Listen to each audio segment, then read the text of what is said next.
Okay, welcome to Laugh or Go Crazy's Book Talk, The Van Gogh Cafe by Cynthia Ryland. It's a small book packed with reminders. Reminders to be present, to always see the magic around us, even in our everyday life. So, Michelle is here.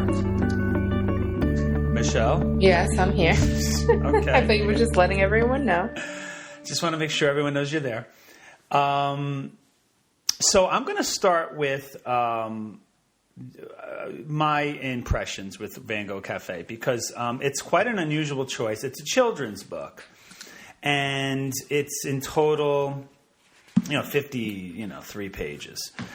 Yeah. And before you start, I just want to tell you that I was very excited to read this book, and I read it, in one day because it was a short, quick read. And I enjoyed it. I thought it was just simple and it kept my interest. And I wasn't sure if something big was going to happen.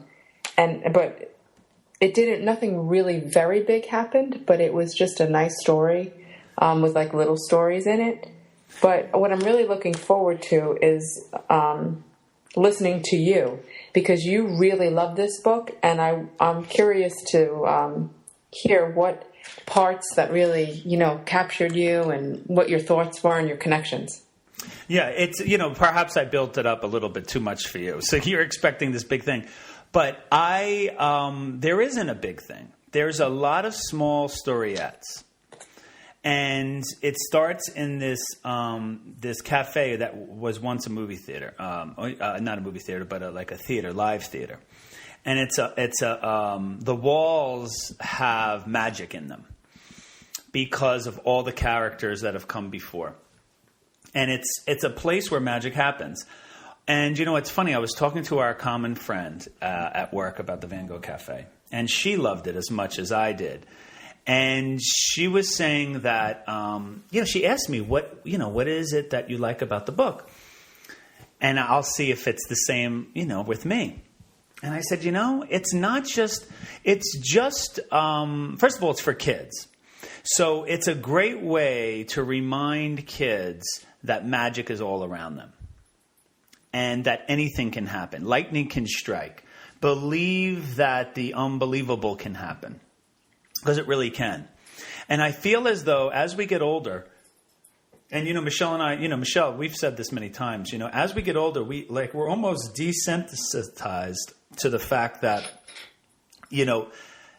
magic can't happen. We become, we observe the world with labels. And I was saying to our friend, I said, it's as simple as a deer, and how a perspective of a deer has changed for me. And it once was this magical sign that my grandmother was alive. I remember being out in my condo just before I bought it. It was a construction site. And I was, I had no money. And I was renting and I was pushing 30 and all my other friends were either married or had homes. And I was 30 and, didn't have 2 dimes. I spent $20. I made 15. It's basically I had no money. But I was having a great time. And my mom and I went to this place all the way out east, which they were building a new phase. And I really loved it, but I just didn't know how I was going to get the money. And my mom said, okay, all right, we need a sign, she says. And so her and I were out in the field where they were going to build this condo, right? Nothing was around. And I was trying to get a sense of like what my view would be like. And we were doing this journey together. And she was, and I was like, it's unrealistic. I don't even have the down payment. And, where am I going to live for 2 years while this thing gets built? Because I was just, I just left my apartment. And she's like, just wait for a sign. Like, okay. So she's like, look, if we see a deer in the next 20 minutes, and if the deer stops and stares at us, we'll know it's a sign, and and it's grandma. And I said, all right. So we're standing out there, Michelle, and we're just talking. And we're talking about where the kitchen would be and, where, okay, this is where you put your patio furniture. And, it was like magical. It really was. I was starting to get excited. Not that I had the money, but I was just starting to get excited. And all of a sudden, we were just about to leave, and a deer comes. And a deer stops, and Michelle, I swear, I don't know if I ever told you the story, it stares at us. You know how, like, when a deer sees you, it kind of stops and stares, and tries to be very still? Well, this happened. And do you have a photo of this on Yes. website? Yeah, I do have a photo of it. And so that was the sign. And from then on, I always associated deer with that event. And so, over the course of the years, I had friends and people complain about deer and how they eat your garden. And even I've cursed the deer because ever since I built the place, I would plant my gardens around the property. And you even probably have seen, I had these beautiful arborvitaes in the back of my condo, and they were all eaten by deer. And I would just be so annoyed. And my neighbors would be like, we should control the deer population. And, it's label after label after label. And after a while, the magic is gone. All the things that I saw magic in this creature have since disappeared. And even today, when I see deer in my backyard, I don't see magic. I have been desensitized to the magic in the deer. And so this is just one little example. So I was telling a friend this, and I said, it just reminds me in a simplistic way, without reading 500 pages of a guru. I don't need to read 500 pages of the latest guru to remind me to remember the magic. I just need this 53-page Cynthia Rylant children's book as a quick reminder that stay open, stay present, and don't allow yourself to be closed off. See the wonder around us. See the beautiful tree. See the deer. And don't see the label. And I pulled a few quotes from this book. Things are always changing here at the Van Gogh Cafe, so who knows what's next? That's the beauty in life, not knowing what's next. And it's like the good and the bad. And so, there's no particular point in this book that, I want to talk to specifically, about the characters, because they use the characters as just a message for what I'm just describing here today. And only certain people see the magic in the Van Gogh Cafe, and the ones that do, their lives are enriched. So, I just think it's a beautiful way to introduce, spirituality 101.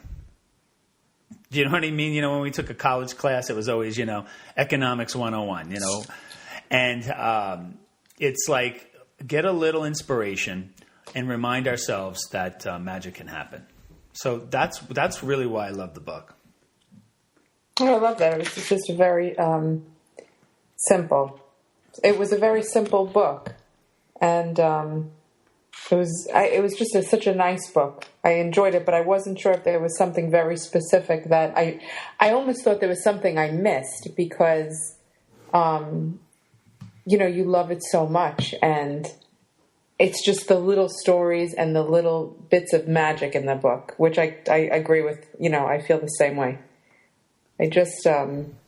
I wasn't sure. Because after I read it, I'm like, I wonder if there's something very specific about the book, or it's just the whole book altogether.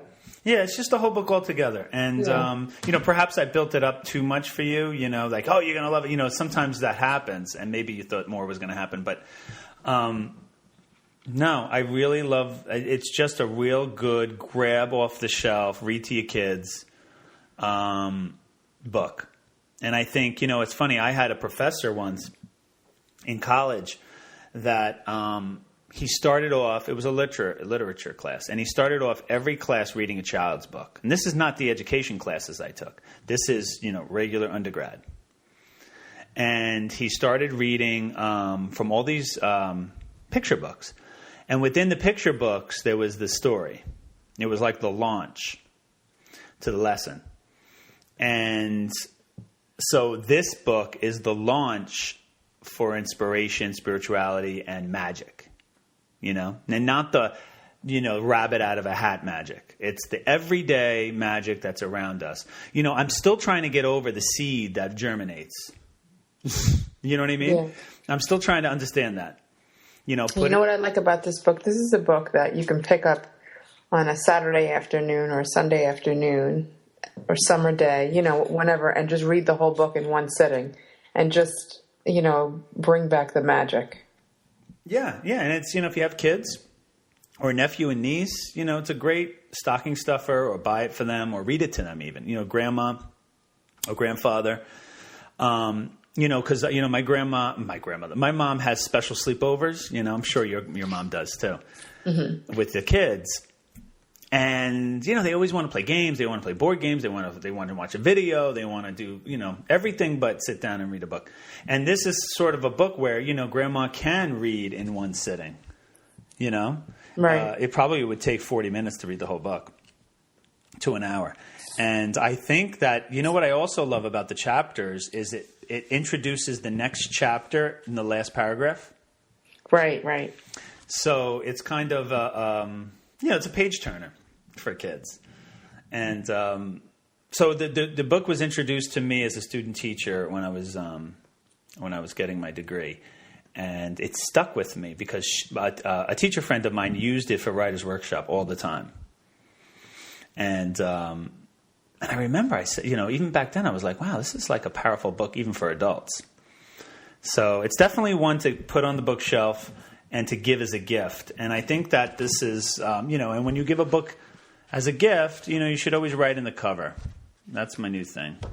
Oh, yeah, I agree with that. So I've always said that. Well, I think it was a great choice. It was a nice, short read, which was nice, too. It was just easy, I couldn't wait to start it. And I finished it, fast. So I enjoyed it very much. And moving forward, we have major announcements. We are revamping the book club as just the club. Remember we spoke about this? Yes, I remember. And we are going to have a combination of movie talks, book talks, and just general conversations about specific topics. It could be an article. It could be whatever, a YouTube video. It doesn't have to necessarily be a book. So I thought we'd just, kind of, revamp it so it's a little bit more for everyone, just in case people aren't able to read or don't enjoy reading or just can't keep up with the reading, even though this was a very short book. So look for that coming up. And I think we already have our selection for April, right, Michelle? Yeah, we do. So maybe you want to announce that. Should we announce it? I think we should. All right. Well, it's on a podcast coming up, and it's Parenthood the movie, and it's with Steve Martin, and it's it was like it was a movie in 1989 actually. It's a Ron Howard film. And so we're going to give you more information on that on our website, laughandgocrazyshow.com. So check it out in April and sit back and enjoy the show this time. And then we'll have a little movie talk on it. So April is movie club. That's what we're doing in April, a movie. April is movie club. For the club instead of a book. Exactly. Yeah, I love it. All right. So that's what your assignment is, to watch Parenthood. And then we'll have a movie talk toward the end of April, right? Steve will post the date. Absolutely. Excellent. Well, we hope you enjoyed the book, The Van Gogh Cafe, and tune in next month for our movie. Absolutely. So have a great day, and post your comments on The Van Gogh Cafe. Bye-bye.